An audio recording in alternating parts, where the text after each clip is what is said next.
are going to now be on the MI5, MI6. Yeah. Or they think that there's no smoke without fire. I found in the U.S. that people are a little more willing to be supportive of the ones who've been cleared because they think, okay, but don't want to like speak out on behalf of all of the prisoners, and especially now after the bombing, there's going to be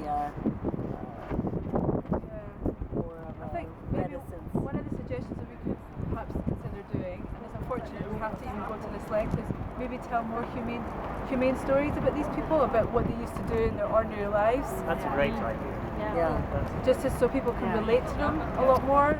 Shaka Armour obviously was a Londoner. If we could have sort of like a badge with a face and then orange around, or just an orange badge that hasn't any words, to symbolise that they are mute, and we have to speak out for them, something like that. So that if there were a really striking symbol too, that we could wear or share, a combination of all of the things. But I mean that's an ongoing thing, education.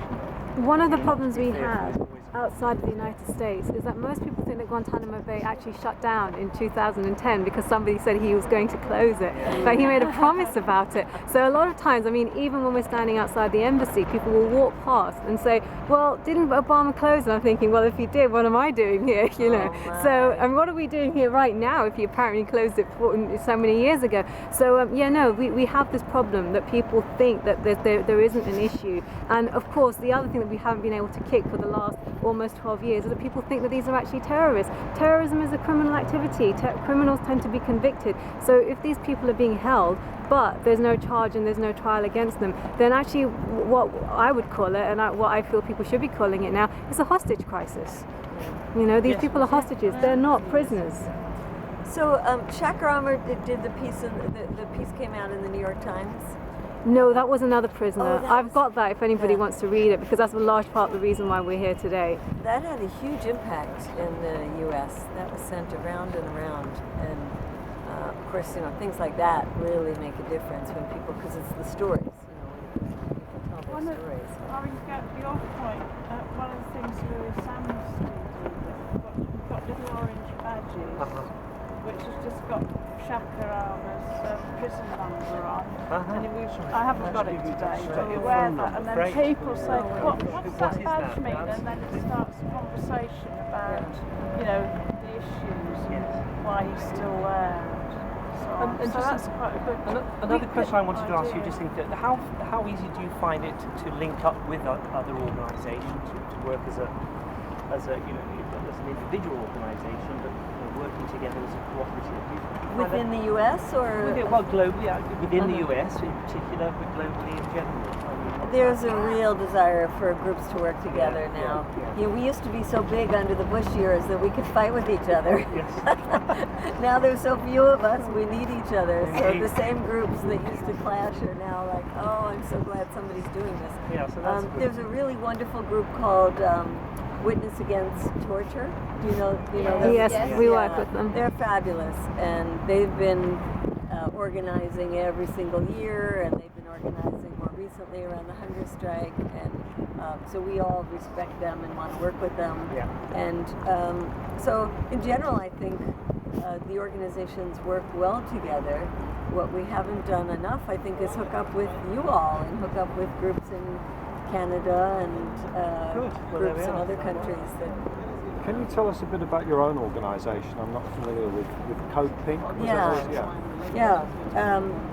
Code Pink is a group that started soon after 9/11, and we were part of the large coalitions that mobilized for the February 15th, 2003 demonstrations, and we did 4-month vigil outside the White House before the war began in Iraq, and we've been since then going to the region quite often: Afghanistan, Pakistan, Iran, Israel, Palestine.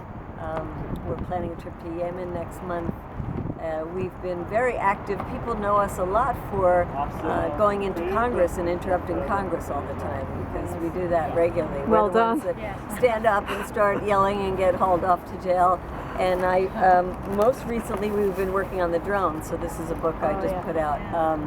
the new edition just came out this week, and we've been protesting at the bases, the Air Force bases where the drones are being piloted, and at the company's headquarters, and in congressional offices as well. And then on the Guantanamo issue, we have also been very active. I was telling Aisha we took a group with some of the Guantanamo detainee families, and people had been released. We went to Guantanamo and did our protest from there. And we've done, we've been in the U.S. coalitions around Guantanamo now for years. And it's mainly women's organization, but not exclusively women. And the name comes from George Bush's color-coded alert system when he said, you know, there was the yellow, orange, red to justify violence. And we also are known because we go around the country when we protest now Obama and his cabinet, but we continue to protest when George Bush and Dick Cheney and Donald Rumsfeld are out on their speaking tours, and when I leave here I'm going directly to Texas where they're opening a new library for George Bush, and we're there to protest that. So we haven't forgotten what the U.S. did to Iraq, what we're still doing in Afghanistan, and we went to Pakistan in October with 32 people, and joined in with Imran Khan on a convoy to go up to the tribal areas, and that was a very profound experience for us that got a lot of coverage when we got back.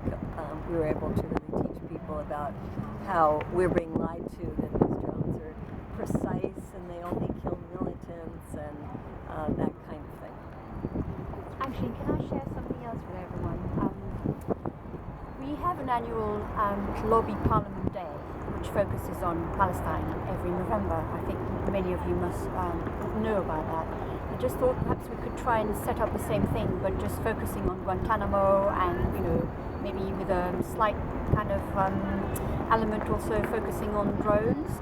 I'm not sure how we're going to work that, but certainly lobbying Parliament in regard to Guantanamo. I'm happy to work very closely with both David and Aisha here, and then link up with you, and everybody, of course, is welcome to join in. There's been some interesting revelations that have come out recently about the connection between Guantanamo and the drones that have shown that it was precisely because of an internal review that the CIA did that showed the tremendous abuses. And they came to the conclusion that some of the torturers might one day be brought up for war crimes. And so they sat back and thought, well, how are we going to stop this? And instead of thinking, how are we going to stop torture, they decided that we're going to stop it by not putting anybody in Guantanamo anymore, not capturing prisoners anymore, just killing them. And that was the transition then to the drones.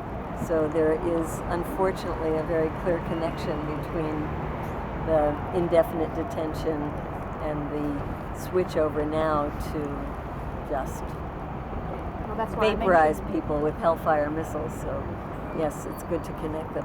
Yeah, because many people would see them as separate. They would think Guantanamo nothing to do, with the drones, etc. But actually, it's quite the opposite. And so therefore, we just need to work out, the details of how we're going to go about that.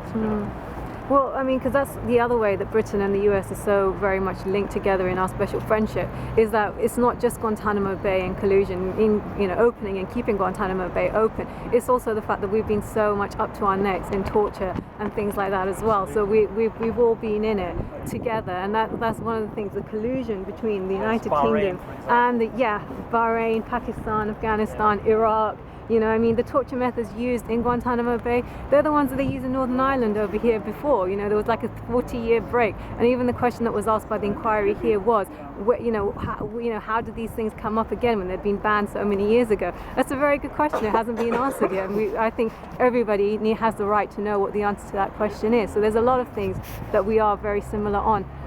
One of the great things that you did do in the US